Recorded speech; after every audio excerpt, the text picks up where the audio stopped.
Hello, welcome to Beyond Graves and Stars, the horror and sci-fi movie podcast. We mostly focus on franchises and reboots, but we do the odd other different episode as well.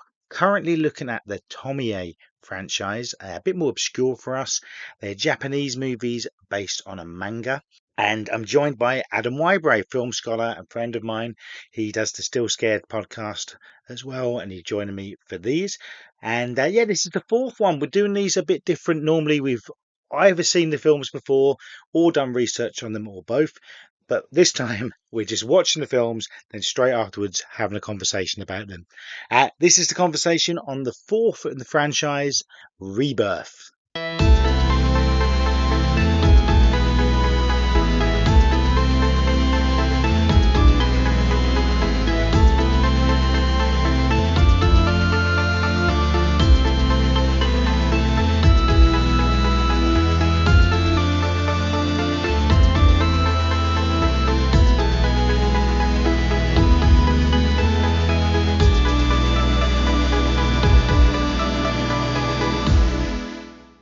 Tomie Re-birth. She's back. This is the fourth instalment. Adam's back. Hello. Adam! Now, we quite enjoyed the third one, didn't we? Yeah, I think the third one was probably the gruiest so far, and it was probably the most fun in terms of kind of special effects, malarkey, and them generally having fun with the concept. Yeah. I think the third one has been my favourite. I think the third one's the one I enjoyed the most. Yeah. So it's been a few weeks. We've both been busy, and today we've sat down and watched the fourth, as we say. And once again, just dive straight in. I've done very little research because this is how we're doing these ones, isn't it? I think my expectations were quite high after the last. Yeah, I think because the last one was a lot of fun. I mean, in the credits for this one, Tomie Re-birth, it said story by Junji Ito, and I was quite excited, but then it quickly transpired from another credit that he didn't actually write the screenplay.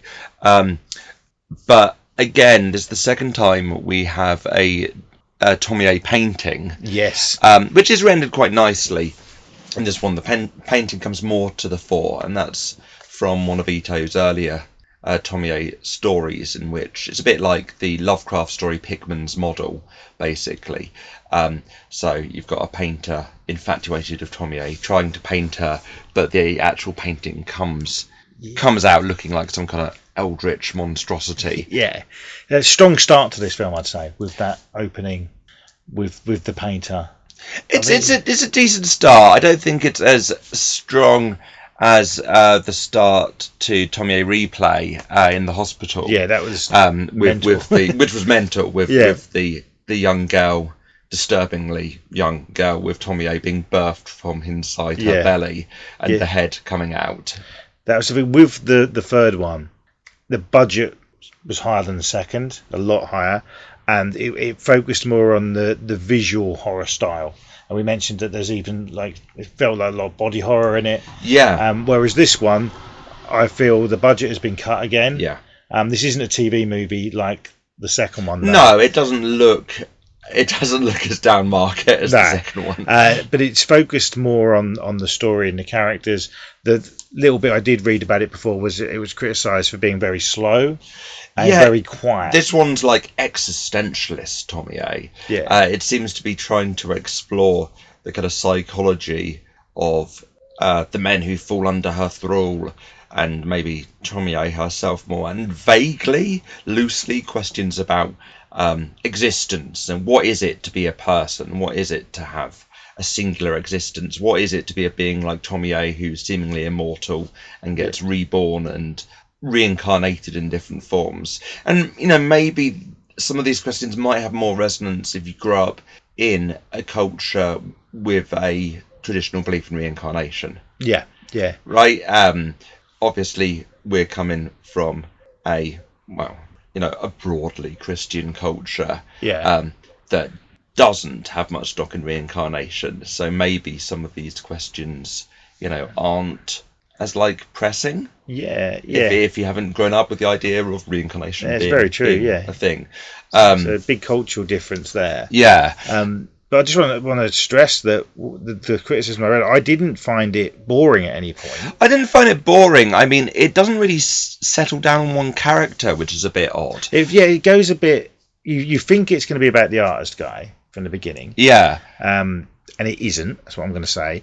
And then it feels like it's scattered around these different characters. There's almost different friends who knew him, but then also the girlfriend of one of his friends. And it never really stops and focuses on one person. It has that Friday the 13th feel, where, you know, when I always compare it to these because I think listeners will relate to the bigger franchises. With the Nightmare on Elm Street films, you'll have one teenager it focuses on, then the friends. But I find in a lot of the Friday the 13th, it's all the friends. I mean, I guess to be fair, towards the Nightmare end, on Elm Street 3 is obviously quite ensemble. Yeah, but then it goes to it starts like that, then it begins to focus on the is it Rosanna Arquette character? Yeah, so that's true. Yeah, eventually, but it takes a while. Yeah, I mean, and this towards the end does one of the blokes. Yeah. But then this was almost like Final Girl syndrome, isn't it? You know, they all go, and then you've got the one left who becomes the antagonist. Yes, that's true. So, which this definitely does. Well, with a few of them actually, not just one. I suppose it sort of focuses down on a couple. But I did find this one quite scattered. Yeah. I do think there are individually good ideas. Perhaps it doesn't quite have the budget to realise some of them. In terms of it is quiet, it's quite sparing with its special effects. I mean, I do think the most enjoyable sequence is the sequence you compared to Basket Case, sorry. Yeah. Although Basket Head, I think gives away maybe what happens. Yeah, and that was fun. That was a little bit of fun. There was a few almost like sort of supernaturally bits, and things like movies like Basket Case. You had a little bit of that. But this is more of a talky film. It's quite morose. I mean, it's quite a sort of morose, glum, downbeat film. I don't know if it's going to be moved out of the 90s into 2001, although obviously Japan suffered a recession through the 90s, and I guess that was still biting. Yeah. In 2001, in some ways, the country's never quite recovered from that. And I don't know, I did notice that I felt like the costumes, you know, the clothes people were wearing weren't as interesting or colourful as they were in previous films. The characters seemed a bit more emo somehow. Yeah, we mentioned that, didn't we? The downbeat, you know, they're teenagers, early 20s. Yeah, early 20s. They seem a little older than in previous Tomie films. And Tomie herself, interestingly, seems older. Yeah. The actor playing her is definitely older than in previous films, and sometimes it's very much Tomie is an 18-year-old high school girl at the end of school, and that's not the case here. It does seem like this is post-graduation. True, there's no school uniform, none of that. No, some of them are working, some of them possibly without jobs. Yeah, so it's almost like the characters in the movies have grown up with the audience. Yeah, I think so, to a degree. Yeah, because this is a few years later. This is 2000, a year later, but a few years. But but I didn't really find any of the main characters particularly appealing. The guy is a particularly mopey and self-pitying and not terribly likable. No, yes, I mean, it develops the sort of backstory of, not backstory, but the world of Tomie. You know, the fact that she's beginning to take over another woman, which we haven't seen before. Yeah, that's very interesting. There are interesting ideas in here about how Tomie works, but there's no characters to latch onto in this, so really you don't get emotionally involved.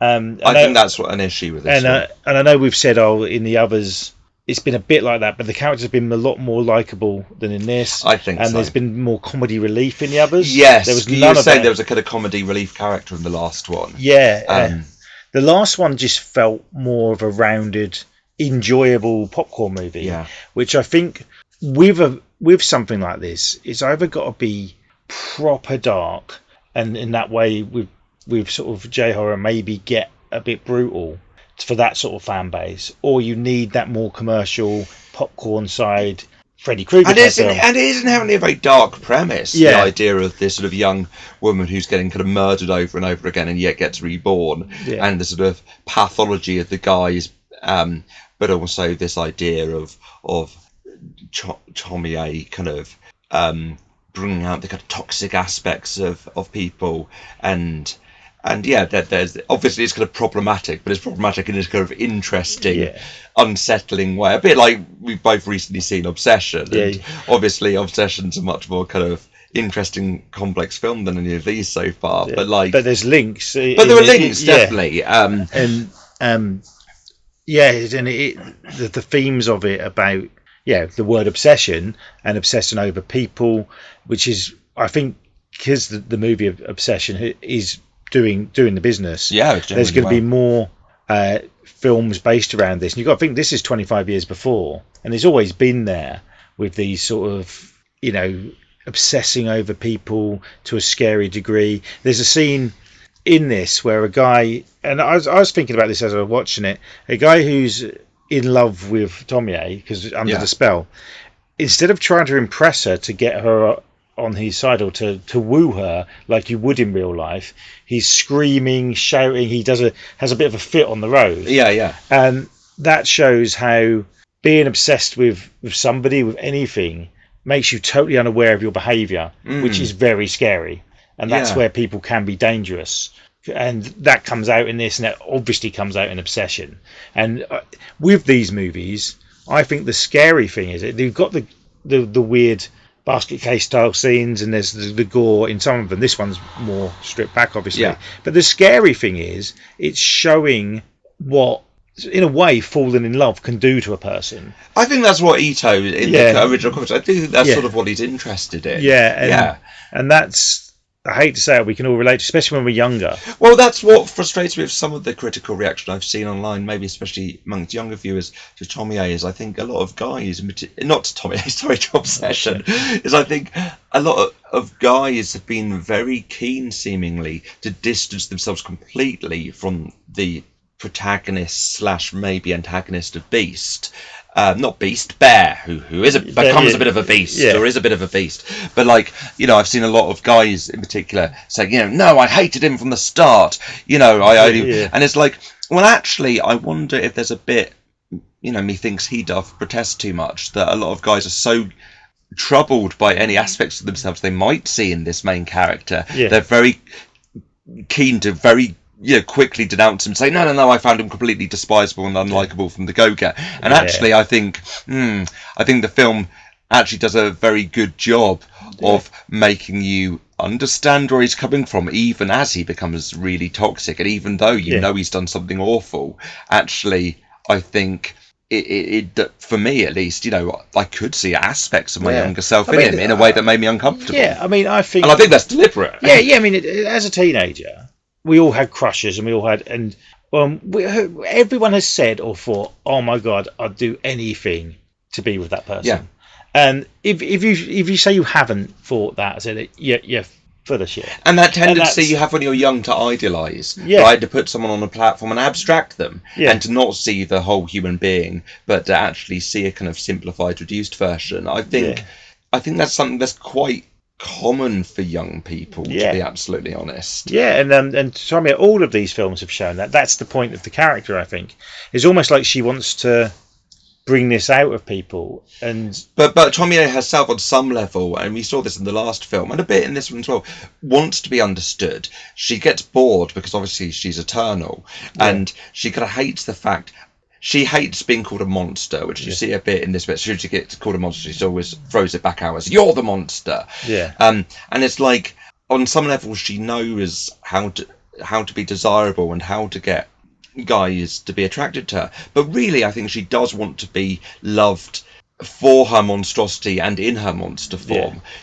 And she gets disappointed and angry that she'll get guys under her spell, but then obviously they become repulsed by her when they kind of when her monstrosity is revealed, and she's generally quite angered and disappointed by this. It's like Tomie has this sort of existential issue herself, where she's never really loved for her, and she kind of knows this on some level. Well, that's one thing with this film. There's less of that. There's less of the character Tomie. She's just there, whereas the third one we saw, there was a lot more of that, which I think is interesting. A fault for this is I think if you haven't seen the others or read any of the manga, Yeah.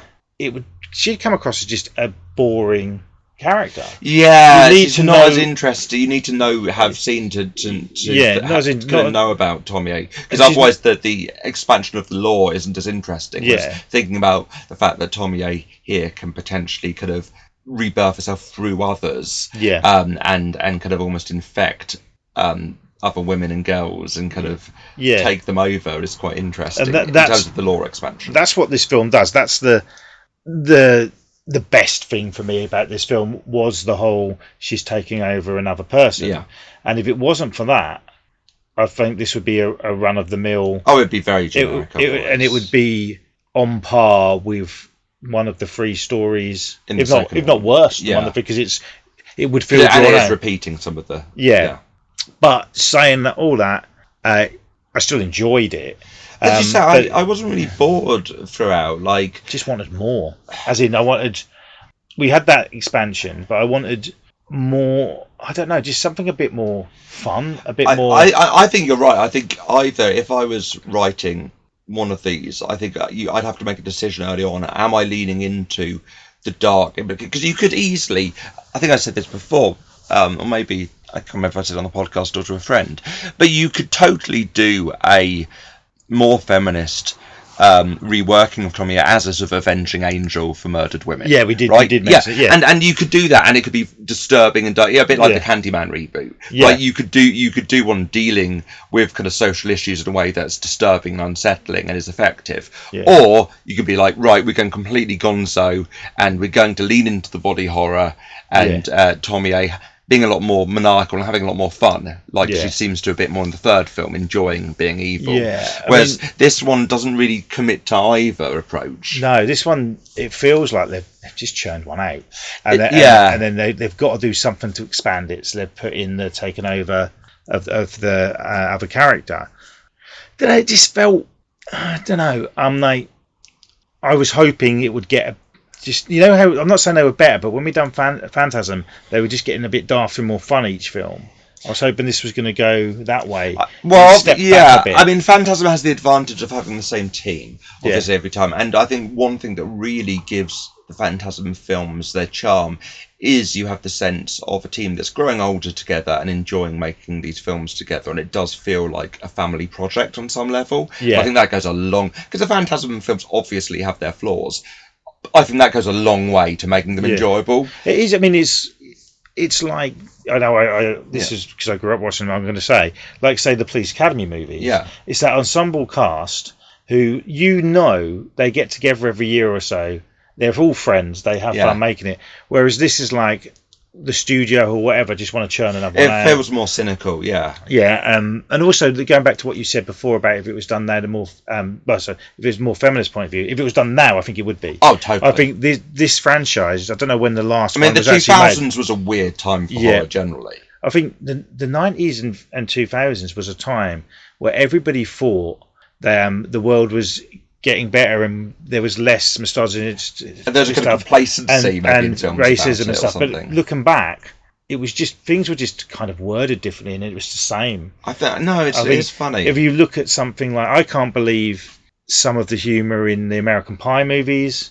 The American Pie. I mean, I thought that at the time. I was going to say, even at the time, I can't remember if it's the first one of them where like they're filming, I can't remember which character it's like having sex and then they're broadcasting everyone. Yeah. Like, even then I was like, oh, this doesn't seem great, guys. This seems pretty seedy and unpleasant. Okay. It was no different than 20 years before with something like Bachelor Pie and that sort of thing. Yeah. But you Revenge of the Nerds. Yeah, I mean, there's a horrible scene. That was everyone. It was meant to play for laughs, and at the time, no one really thought about it.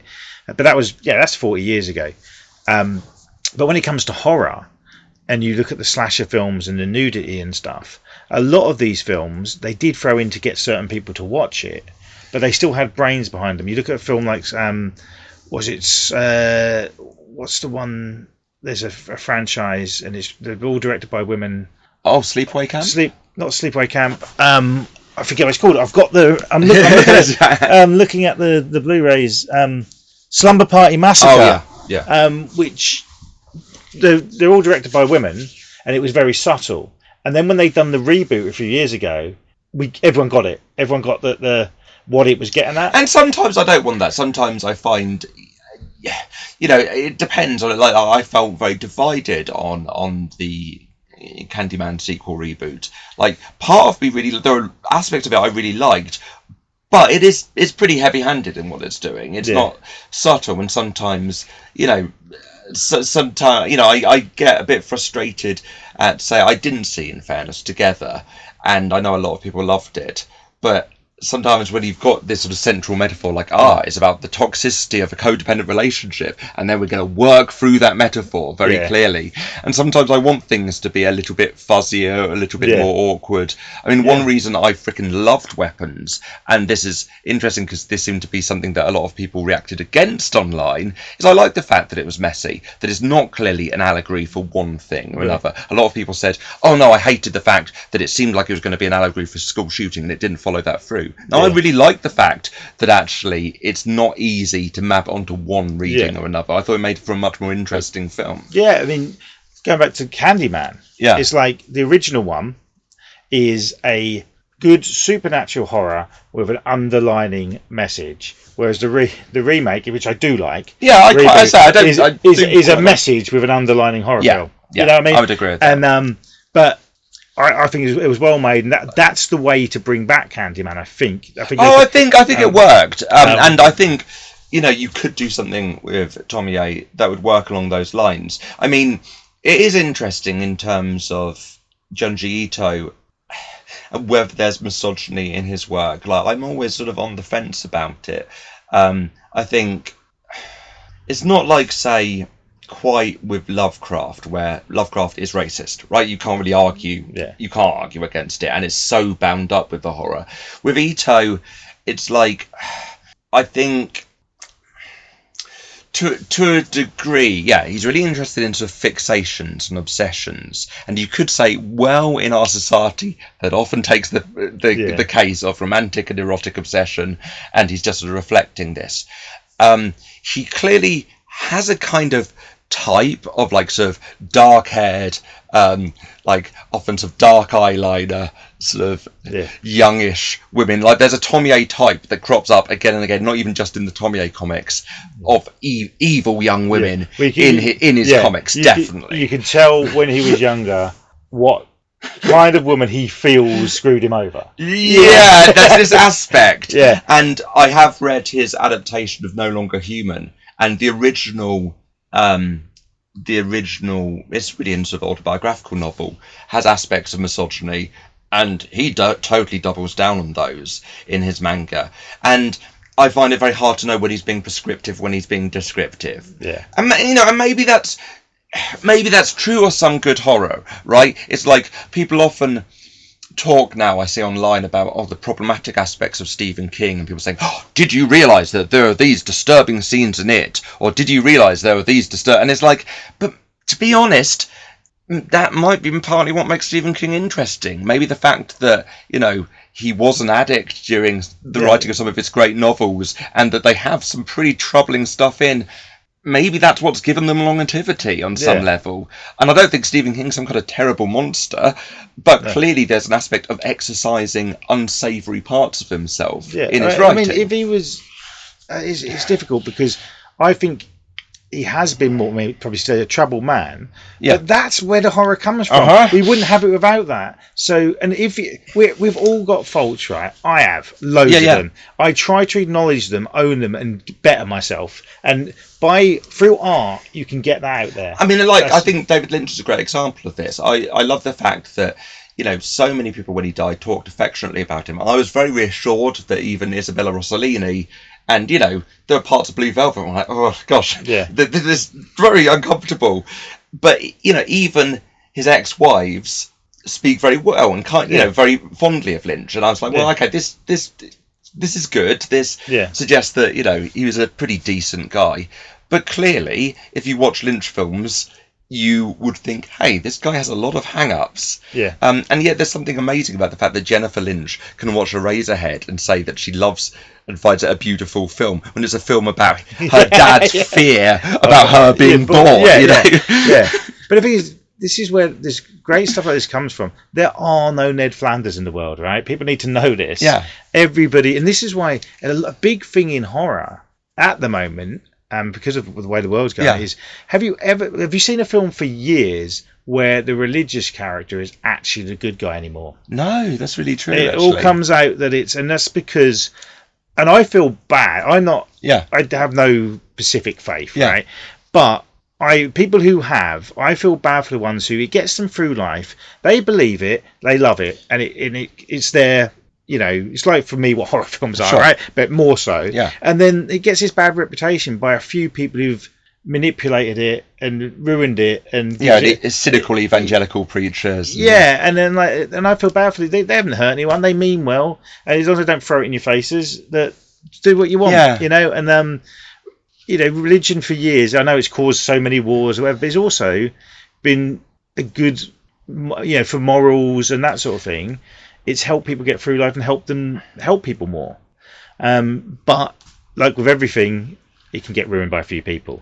I've gone off on a tangent. No, I think I get what you mean, though. I don't know. I think, obviously, I really like it when films explore uneasy, uncomfortable spaces, and I like it when you have films where you really aren't sure where your sympathies lie, or where you feel pity for a character who isn't very nice. I love that. I don't know if you've ever seen Deep End, the Jerzy Skolimowski film. No. It's a great film. It's filmed set around the East End, although not much of it was actually filmed in the East End.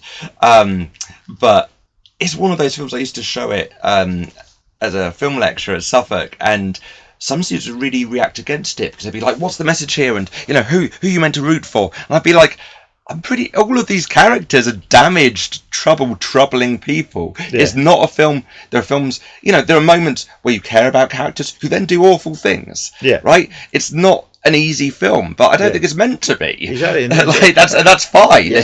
But sometimes in a film you can really relate to a character, and then they do something horrible, and that's scary in itself because you're like, shit, could I do that? Because that's interesting, right? And that's the thing. I think. I know we've got to wrap things up soon because we've both got to go. But with this one, as a fourth instalment, I thought it was fine. Yeah. I'm less excited about 5 now, got to be honest. I'm less excited about 5, although I think Tomie A Beginning, if it's a prequel, will be interesting. Yeah. But I'm still want to see them carry on. It's going to still be fun. But I think we need more thrown at these films other than that theme that we've gone back to obsession. There's something else in it. If not, it's going to start to feel repetitive. Yeah, and I think it's a shame that there haven't been so far as many. I don't know the timeline of when certain Tomie A manga stories came out, to be fair, but it does feel like they're rehashing the first couple, and it's like he's written quite a lot, and I would like to see like some of the other ones I remember, and some of the weirder ones I remember from later with more body horror. But I imagine that's partly budget. Yeah, that's the thing. I said during it when we were talking about the character. I said to you, Tomie A can do anything, budget allowing, which is true. Yeah. And at the end of this movie, there's some very bad CGI. I quite liked it. I quite it's fun, bad CGI. But so we will wrap things up there very quickly though. My order so far is 3, 1, 4, 2. And it's the correct order. Hey, we got there. So we'll be back very soon to talk about Part 5, which is Forbidden Fruit. A troubling name and misspelt on our DVD. Yeah, exactly. That's why I was like, is that what it's supposed to say? Forbidden Fruit. So check these films out if you can. And we'll be back to talk about the 5th part very, very soon. Cheers.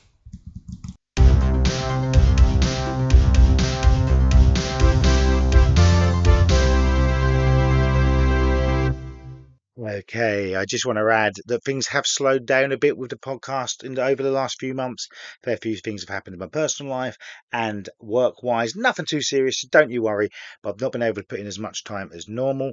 But things are looking back on schedule now, and there'll be more episodes on Stephen King franchises, the Pooniverse, or the childhood ruin type films, as discussed before. There's loads of episodes up there. I bet you haven't listened to all of them. So on whatever platform you listen to, have a look. And there'll be more coming very, very regularly. Also, if you're into horror and sci-fi and you want to join me on a podcast, get in contact. Find me on the socials. My name's Andy Martin with a double E, quite easy to find anywhere. And I'd love to have you on if you think you're up for it, because it's a hell of a lot of fun. Once again, thanks to Adam. Thanks to everyone for listening. And yeah, be back very soon.